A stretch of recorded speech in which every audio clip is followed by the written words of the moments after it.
और क्या लिखा हुआ है, ये हर हिंदू को करना ही पड़ेगा, चाहे वो अमीर हो या गरीब। ये लिखा मनुस्मृति में, हवाले का जिम्मेदार मैं। गलत हो तो कोई भी हिंदू भाई हमें टच कर सकता है, मिल सकता है। भारत में हूं, कहीं बाहर भागा हुआ नहीं। यानी सब मिला के बहुत कम कर दूं तो 1000 रुपए का सुबह और 1000 रुपए का शाम को खर्चा, 2000 रुपए कहां से लाएगा गरीब आदमी। और लिखा है कि ये गरीब को भी करना पड़ेगा, अन्यथा सब अधर्मी होकर मरेंगे। अगर ऐसा नहीं किया तो वो हिंदू नहीं बल्कि अधर्मी होकर मरेगा और स्वर्ग में नहीं जाएगा। हिंदू धर्म में स्वर्ग में जाने के लिए 2000 रुपए रोजाना आग के हवाले करना पड़ेंगे। ईसाइयों में आपको सारी दौलत जुटाना पड़ेगी, वहां गरीब होना जरूरी है। और हिंदू बनना है तो आपके लिए 2000 रुपए सुबह और 2000 शाम में, या 1000 सुबह 1000 शाम को 2000 रुपए रोजाना आग के हवाले करना जरूरी है, तो जन्नत मिलेगी। ईसाई धर्म गरीबों का और हिंदू धर्म अमीरों का। अब अंबानी और अडानी तो जन्नत में चले जाएंगे, इनके पास 2000 क्या, ये तो 2 लाख सुबह और 2 लाख शाम को भी कर लेंगे। और अभी तो कुछ दिनों के बाद अगर ये कानून न बदला गया तो किसानों का खून चूस चूस कर ये और मोटे होंगे, माल अपने गोदामों में भरेंगे। अब आइए, मैंने 2 धर्मों को रख के अब इस्लाम को बताऊं, और सोचिए मेरे प्यारे साथियों, हाय हाय, इस्लाम ने 5 चीजें इस्लाम की बुनियाद बताई हैं, नमाज, रोजा, हज और ज़कात और कलमा शहादत, कलमा तैयबा। कलमा तैयबा अमीर गरीब सबके लिए, नमाज अमीर गरीब सबके लिए, रोजा अमीर गरीब सबके लिए। लेकिन इस्लाम की बुनियादी 5 चीजों में 2 चीजें भी बुनियाद हैं, लेकिन वो गरीबों से हटा दी गई हैं, ज़कात और हज। अगर आपके पास इस्तिताअत है तो ज़कात देंगे, नहीं है तो कोई बात नहीं, बल्कि गरीब है तो आपको ज़कात दी और जाएगी।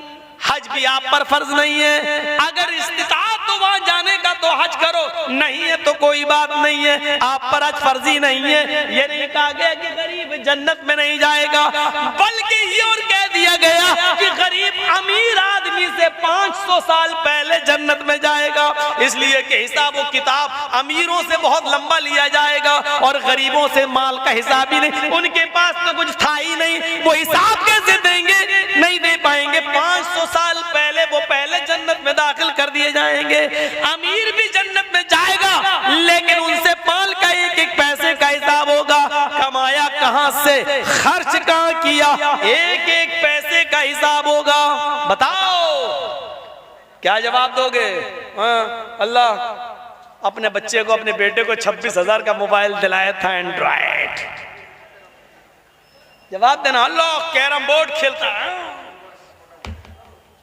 जवाब तैयार रखना। अमीरी और गरीब, इस्लाम अमीरों का भी है और गरीबों का भी है। आइए, सहूलत देखो इस्लाम की, आप ताज्जुब करोगे। सहूलत देखो इस्लाम की, आप ताज्जुब करोगे। मेरे प्यारे भाइयों, सहूलत देखिए। एक मर्द, एक सहाबी अल्लाह के नबी के पास आए, कहने लगे, हलक तू या रसूल अल्लाह, मैं तो मर गया अल्लाह के रसूल। आपने कहा क्या हो गया भाई, क्या हुआ? गौर से सुनना, बड़ी अच्छी बात बता रहा हूं। देखिए इस्लाम कैसा रास्ता निकालता है। अल्लाह के रसूल में तो बर्बाद हो गया। कहा क्या हुआ? कहा अल्लाह के नबी रोजे की हालत में अपनी बीवी से हम बिस्तरी कर ली। रोजे से था और बीवी से मिल लिया। अल्लाह के नबी ने सर पटका, ये क्या किया है, तुम्हें मालूम नहीं था? तो मालूम तो था। फिर कहा मैं सोच रहा था कंट्रोल कर लूंगा, लेकिन वो थोड़ा ज्यादा मामला आगे बढ़ गया और मैं। अल्लाह के नबी ने कहा कि चलो कफारा अदा करो। हाँ हाँ कर देंगे कर देंगे। क्या है बताइए तो? अल्लाह के रसूल ने कहा एक गुलाम आजाद करो। क्या? एक गुलाम खरीदूं और फिर आजाद करूं? कहा अल्लाह के रसूल पूरी जिंदगी तो मुझे गुलामी करते हुए हो गई है, मुझे तो खुद आजाद किया गया है, मैं कैसे कोई गुलाम खरीद पाऊंगा, मेरे पास उतना नहीं है। आपने कहा दूसरा ऑप्शन भी है, अगर गुलाम आजाद नहीं कर सकते हो तो 60 रोजे रखो, 60 रोजे मुसलसल पे दर पे 60 रोजे कंटिन्यू लगातार। कहता कितने? अल्लाह के नबी ने कहा 60 और तुम्हारी बीवी हो जाएगी। कहा अल्लाह के रसूल एक रोजे का तो ये हाल है कि कंट्रोल नहीं कर पाया, बीवी से मिल लिया, आप कह रहे हैं 60। ये भी ताकत नहीं है मेरे अंदर, ये भी नहीं कर पाऊंगा पूरा। अल्लाह के रसूल मुस्कुराए, अच्छा ये नहीं कर पाओगे? कहा तो एक रास्ता और है। क्या? कहा 60 मिस्कीनों को खाना खिलाओ। कहता है 60? कहा हाँ। 60 मिस्कीनों को कहां से लाऊं? अल्लाह के नबी ने कहा एक बार में 60 मिस्कीनों को बुला के खाना खिला दो, आज बुलाओ 60 को खिला दो, कल अपनी बीवी से मिल लो, तुम्हारी बीवी। या ताकत नहीं है तो एक एक मिस्कीन को रोजाना खिलाओ, 60 दिन खिलाओ 60 मिस्कीनों को, तो 60 दिन तुम्हें रुकना पड़ेगा। जब तक 60 मिस्कीन खा नहीं लेंगे तब तक तुम अपनी बीवी से नहीं मिल सकते। अल्लाह के रसूल, मेरा हाल तो यह, सुबह उठता हूं तो भूखा उठता हूं, शाम को अगर खा के सोता हूं तो सुबह नहीं मिलता, सुबह खा लूं तो शाम को भूखा सोता हूं। अरे मेरे तो घर में खाने को नहीं है, हम 60 मिस्कीनों को कहां से खिला पाऊं? ये भी ताकत नहीं है मेरे अंदर। अल्लाह के नबी ने कहा ये भी ताकत नहीं है, तो 3 ही ऑप्शन थे, अब तो कोई चौथा ऑप्शन है नहीं। तो कहा क्या फिर मेरे लिए कोई रास्ता ही नहीं, जब मेरे तीनों की ताकत नहीं है तो? अल्लाह के रसूल ने कहा अच्छा रुको, तुम्हारे लिए मैं सहाबा से चंदा करवाता हूं। आपने ऐसे ही लोग बैठे हुए थे, सहाबा से कहा अपने भाई की मदद करो बेचारे की, इसने ऐसा ऐसा कर लिया, इसकी कुछ मदद करो, कपड़े से, खजूर से, ये अपने इलाके के गरीबों में बांट देगा, वही इसका कफारा हो जाएगा। सहाबा उठे, कोई 1 खजूर लाया, कोई 2 लाया, कोई 5 लाया, कोई 1 टोकरा भर गया, 5 किलो का 10 किलो का खजूर भर गए। अल्लाह के रसूल ने बोला इधर आओ, तुम्हारे भाइयों ने तुम्हारी मदद की, इधर आओ। वो आया, लो क्या? उठा के दिया, लो क्या करूं? अल्लाह के रसूल ने कहा अपने कबीले में जाओ, अपने गांव में, और ये गरीबों में बांट दो और बीवी बना लो, जाओ तुम्हारी बीवी तुम्हारे लिए हलाल हो जाएगी। तुम्हारे भाइयों ने मदद की है, इस खजूर को अपने इलाके के गरीबों में दे दो। कहने लगा गरीबों में दे दूं? कहा हाँ। कहा अल्लाह के रसूल, अल्लाह की कसम मेरे पूरे गांव में मुझसे बड़ा गरीब कोई है ही नहीं, मेरे पूरे कबीले में मुझसे ज्यादा गरीब कोई नहीं। अल्लाह के रसूल भी हंस दिए और साहबा भी हंस दिए, बोले अच्छा तू ही खा ले और अपने बच्चों को खिला दे, और जा तेरी बीवी तेरे लिए हलाल हो गई, जा। मेरे भाइयों ये रास्ता निकालता है इस्लाम। इस्लाम सबके लिए है। इस्लाम पर अमीर भी अमल कर सकता है और गरीब भी अमल करके जन्नती हो सकता है। इसलिए अल्लाह ने कहा जो इस्लाम को छोड़कर दूसरा रास्ता अख्तियार करेगा उसका कबूल नहीं किया जाएगा, क्योंकि इस्लाम के अंदर ये खुसूसियतें हैं जो और दूसरे मजहब के अंदर नहीं हैं। अगर आप ईसाई हैं तो पूरे गरीब बन जाओ, जब तक घर मकान सब तक लुटा नहीं दोगे, गरीबों में खर्च नहीं कर दोगे, तब तक जन्नत में नहीं जाओगे। अगर आप हिंदू हैं तो जब तक 2000 रुपए नहीं आग में झोंकने के लिए, तब तक आपको स्वर्ग और पैराडाइज नहीं मिल रही है। किसी में अमीर होना जरूरी है, किसी में गरीब। इस्लाम के अंदर आप जिस पोजीशन में हैं आप जन्नती अपने आप को बना सकते हैं। अमीर हैं तो माल की ज़कात दीजिए, खैरात दीजिए और उसका सही इस्तेमाल करिए और जन्नत हासिल कर लीजिए। गरीब हैं तो माल का कोई हिसाब व किताब नहीं है, बकिया चीजों पे अमल करके आप जन्नत को हासिल कर सकते हैं। इस्लाम सबके लिए।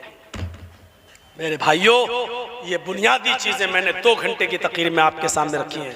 भुलकी का मदरसा हमेशा बड़ा मदरसा, इलाके का बड़ा मदरसा माना जाता है। मेरे भाइयों लॉकडाउन की वजह से सारे मदरसों का हाल खराब रहा है, असातिज़ा को तनख्वाहें नहीं मिली हैं। याद रखना उत्तर प्रदेश के मदरसों पर अब सरकार की निगाहें आ गई हैं और मदरसों की जांचें शुरू होने लगी हैं। सरकारी मदद बंद होने के कगार पे आ गई है। आप देख रहे हैं, पेपरों में पढ़ रहे हैं, और बंगाल वालों तुम पर तो अल्लाह का रहम करम है, मदरसे आपके चल रहे हैं, कोई पाबंदी नहीं है, कोई सरकारी जांचें नहीं चल रही हैं। कम से कम इन मदरसों की मदद करके इस्लाम के किलों को जिंदा रखो। और आपसे चलते चलते गुजारिश करके जा रहा हूं, लॉकडाउन की वजह से मदरसों के हालात बहुत खराब हैं और कितने मदरसे तो बंद हो चुके हैं। कम से कम असातिज़ा को तनख्वाहें मिल जाएं, आप मदरसे का ताउन करते जाएं, और जो दे चुके हैं उनसे गुजारिश है मजीद मेरे कहने पर भी कुछ दे दें। मुझे कल जाना है।